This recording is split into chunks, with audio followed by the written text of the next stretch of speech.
Il n'y a pas longtemps, Manu, mon collègue et très cher ami, vous disait qu'il pourrait encore recommander le OnePlus 6T aujourd'hui, même plusieurs mois après sa sortie. Du coup, je vois pas l'intérêt de parler du OnePlus 7, hein?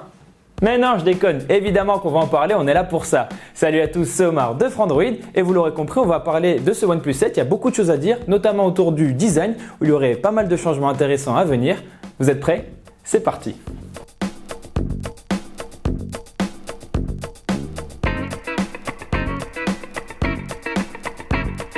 Samsung, Huawei et Xiaomi ont déjà tous présenté leur gros flagship de ce début d'année 2019 et donc forcément on attend maintenant de voir ce que va présenter OnePlus. Et si vous n'êtes pas du genre à patienter sagement jusqu'à la conférence d'annonce, ça tombe bien parce qu'il y a plein d'infos déjà à se mettre sous la dent sur ce OnePlus 7. Alors qu'on se le dise tout de suite, je ne vais pas vous parler de 5G. OnePlus a bel et bien annoncé qu'il travaillait sur un smartphone compatible avec le réseau 5G. Et il a même fait une petite démo lors du MWC, mais par contre, ce smartphone 5G, ce sera pas le OnePlus 7 et ça c'est dû au fait que la marque elle veut pas faire trop grimper les prix. Bon, il est temps de passer au design maintenant et comme je vous le disais en début de vidéo, il y a du gros changement à ce niveau-là et si j'ai osé affirmer ça, c'est parce que le OnePlus 7 devrait se débarrasser de la petite encoche en forme de goutte d'eau du OnePlus 6T. Mais alors, où est-ce qu'il irait le capteur photo frontal ? Eh bien, plusieurs sources s'accordent à dire que le OnePlus 7 aurait un appareil photo rétractable pour les selfies. Et pour vous donner une petite idée de ce à quoi ça ressemble, on avait déjà vu la même chose sur le Vivo Nex S. En plus de ça, il faut aussi savoir que le OnePlus 7, comme le OnePlus 6T, devrait avoir un lecteur d'empreintes caché sous la surface de l'écran. Et tout ça, ça me pousse à vous faire part d'une petite inquiétude que je nourris à ce sujet. Pour rappel, sur le OnePlus 6T, le lecteur d'empreintes, il n'était pas hyper efficace. En gros, il fonctionnait pas toujours. Et on croise les doigts très très fort pour que sur le OnePlus 7, ce souci il soit réglé. Parce que sinon, on risque quoi?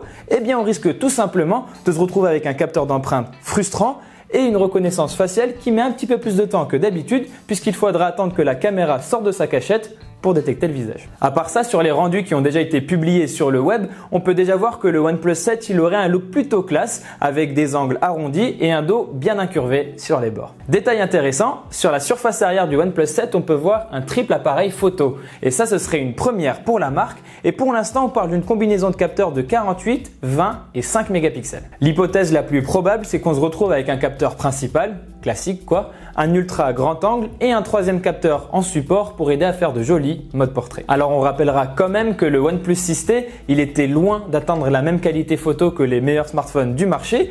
Par contre, c'était une belle évolution par rapport à son prédécesseur. Et du coup là pour le OnePlus 7, on a aussi le droit d'espérer de belles améliorations. Design, c'est fait. Photo, on va dire que c'est fait. Maintenant on va passer à la fiche technique du OnePlus 7. Tout d'abord, il faudra très certainement compter sur un écran AMOLED de 6,5 pouces. C'est une diagonale un petit peu plus grande que celle du OnePlus 6T et il faut aussi dire que si le OnePlus 7 il sera plus grand que son prédécesseur, il devrait aussi apparemment être un peu plus fin. Côté puissance, OnePlus a toujours eu l'habitude de nous gâter et ce OnePlus 7 il devrait pas échapper à la règle avec un Snapdragon 855, la dernière puce de Qualcomm.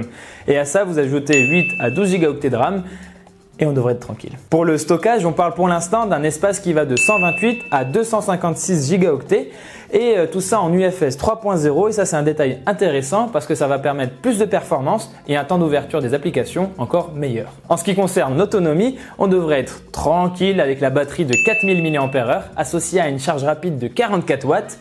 Tranquille, je vous ai dit. Tranquille. Enfin, on terminera avec un petit mot sur le logiciel. Le OnePlus 7, il devrait tourner sous Android 9.0 Pie avec l'interface maison Oxygen OS qui a toujours su trouver ce bon équilibre entre fidélité à la vision de Google et beaucoup de personnalisation. Il reste deux questions que l'on peut encore se poser aujourd'hui. Est-ce que le OnePlus 7 aura une certification IP68 pour l'étanchéité et est-ce qu'il aura la recharge sans fil? Pour l'instant, chez OnePlus, ça n'a jamais été le cas. Et en ce qui concerne le prix, tout ce qu'on peut dire, c'est que le OnePlus 6T il a été lancé entre 559 et 639 € en fonction des versions. Donc le OnePlus 7, lui, il devrait avoir une certaine augmentation des tarifs, mais de combien ça, on ne sait pas encore. Par contre, on devrait en savoir plus en mai. C'est la période à laquelle on attend la présentation officielle de ce futur téléphone. Voilà, c'est la fin de cette vidéo. Merci de l'avoir regardé jusqu'au bout. N'hésitez pas à vous abonner à notre chaîne YouTube ou à aller faire un tour sur notre site frandroid.com. Je vous ai mis un lien dans la description pour en savoir encore plus sur le OnePlus 7. Quant à moi, je vous dis à très vite dans une prochaine vidéo sur Frandroid évidemment.